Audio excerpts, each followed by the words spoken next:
वैसे तो कुंडली में किसी भी ग्रह का अशुभ होना व्यक्ति के दुख और परेशानियों को बढ़ाने वाला होता है, लेकिन शनि और राहु केतु का कुंडली में अशुभ अवस्था में होना जीवन को तबाह करने के लिए काफी होता है।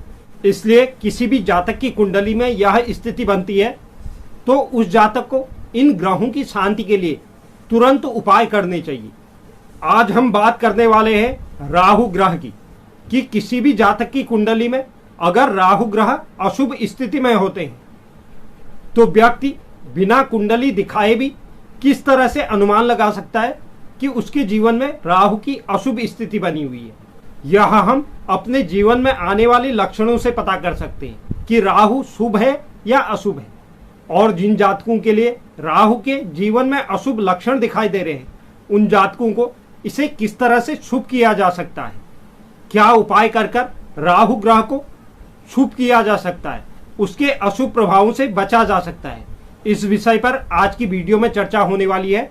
यह वीडियो हर किसी जातक के लिए बहुत महत्वपूर्ण रहेगी, तो आप वीडियो के अंत तक मेरे साथ बने रहे। और जो भी दर्शक चैनल पर नए हैं, चैनल को आप जरूर सब्सक्राइब कीजिए, साथ ही साथ बेल नोटिफिकेशन भी ऑन कर लीजिए, जिससे चैनल पर अपलोड होने वाली हर एक वीडियो का नोटिफिकेशन आपके पास सबसे पहले पहुंचे। और आप वीडियो को लाइक और शेयर भी जरूर करें। तो चलिए शुरुआत करते हैं और जानते हैं जीवन में आने वाले राहु ग्रह के अशुभ लक्षण क्या है, जो बिना कुंडली देखे भी पता लगाए जा सकते हैं। यह जो मैं आपको लक्षण बताने जा रहा हूं, इन लक्षणों में से कोई एक लक्षण भी अगर आपके जीवन में दिखाई देते हैं तो आपको समझ लेना है कि आपकी कुंडली में राहु की स्थिति शुभ नहीं बनी हुई है। और इसके लिए आपको क्या उपाय करना चाहिए, यह भी मैं आपको आगे वीडियो में बताऊंगा। तो सर्वप्रथम हम जान लेते हैं राहु ग्रह के जीवन में आने वाले अशुभ लक्षण। अगर किसी भी घर की दहलीज दब जाती है या अक्सर खराब हो जाती है, टूट जाती है, तो व्यक्ति को यह समझ लेना चाहिए कि उसकी कुंडली में राहु की स्थिति अशुभ बनी हुई है। यह अगर आपके साथ बार बार होता है तो वहीं शौचालय का गंदा रहना, आप उसकी बार बार सफाई करते हैं, उसके बाद भी शौचालय गंदा बना रहता है या टूटा फूटा रहता है, तब भी आपको यह समझ लेना चाहिए कि राहु की स्थिति आपके जीवन में सही नहीं बनी हुई है। घर का नैऋत्य कोण दूषित हो जाना, यानी कि घर का जो नैऋत्य कोण है वह गंदा रहता है, तो तब भी आपको यह समझ लेना चाहिए कि राहु की स्थिति कुंडली में अशुभ बनी हुई है, वह आपको अशुभ लक्षण दे रहे हैं। अगला जो लक्षण है, घर का अगर कोई भी सदस्य पेट के बल सोता है तो आपको यह समझ लेना चाहिए उस व्यक्ति की कुंडली में राहु की स्थिति अशुभ बनी हुई है। जिस भी व्यक्ति की कुंडली में राहु की स्थिति अशुभ होती है वह अक्सर पेट के बल ही सोता है। अगला जो लक्षण है, अगर आप अतीत का रोना रोते रहते हैं और भविष्य की कल्पना में ख्याली पुलाव बनाते हैं, यह भी राहु के अशुभता के लक्षण है। अगला जो लक्षण है, अगर आप काला जादू, तंत्र मंत्र, टोना टोटका इन चीजों में पड़ते हैं तो यह भी राहु की अशुभता को दर्शाता है। अनावश्यक की कल्पना करना, आशंका, कुशंका, व्यर्थ का डर या बेचैनी का बना रहना, यह भी व्यक्ति के राहु ग्रह के अशुभ होने के लक्षण हैं। रात में नींद का ना आना, अगर नींद आ भी जाए तो बुरे बुरे सपने दिखाई देना, यह भी अशुभ राहु के लक्षण होते हैं। दिमाग में अनेक विचार चलना और आप जो निर्णय लेते हैं उसे पल पल में बदल देते हैं, तो यह भी कुंडली में राहु की अशुभता के लक्षण है। क्योंकि राहु ग्रह को भ्रम कहा गया है, वह आपके दिमाग को भ्रमित कर देते हैं। अगर आपको पानी, आग या ऊंचाई से डर लगता है तो इसका मतलब आपकी कुंडली में कहीं ना कहीं राहु आपको अशुभ प्रभाव दे रहे हैं। अगर आप किसी भी व्यक्ति पर विश्वास नहीं करते, आपके मन में अविश्वास है, तो इसका मतलब राहु आपकी कुंडली में खराब स्थिति में है। अगर आपके दिमाग में दूसरों के लिए हमेशा षड्यंत्र चले रहते हैं तो यह भी राहु की अशुभता का लक्षण है। अगर आपको रात में भयभीत करने वाले सपने आते हैं, रात में स्वप्न में सांप दिखाई देता है, आप अचानक से उठकर बैठ जाते हैं, तो इसका मतलब आपकी कुंडली में राहु अशुभ है। अगर आपका अचानक से शरीर अकड़ने लगे या बेकार के दुश्मन आपके पैदा होने लगे तो यह भी राहु की अशुभता को दर्शाता है।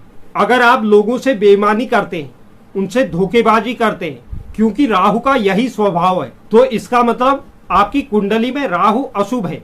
अगर आप किसी के साथ भी ऐसा करते हैं तो अगर आप मदपान करते हैं, अति संभोग करते हैं, तो यह भी राहु के अशुभता को दर्शाता है।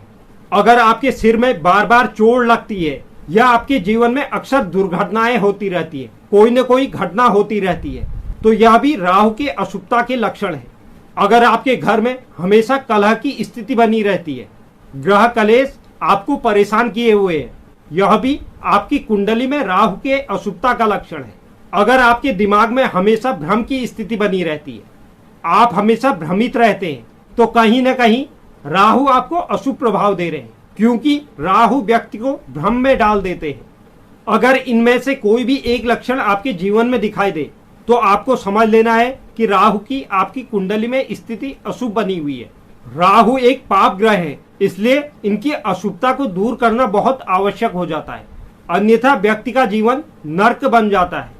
तो राहु के इन परिस्थितियों से बचने के लिए, उन्हें शुभ करने के लिए, उनके शुभ प्रभावों को प्राप्त करने के लिए हमें कुछ कार्य अपने जीवन में जरूर करने चाहिए, और बहुत आसान कार्य हैं जो मैं आपको आज बताने जा रहा हूं। यदि आपकी कुंडली में राहु खराब स्थिति में है, वह आपको अशुभ प्रभाव दे रहे हैं, तो आपको शनिवार का व्रत जरूर करना चाहिए।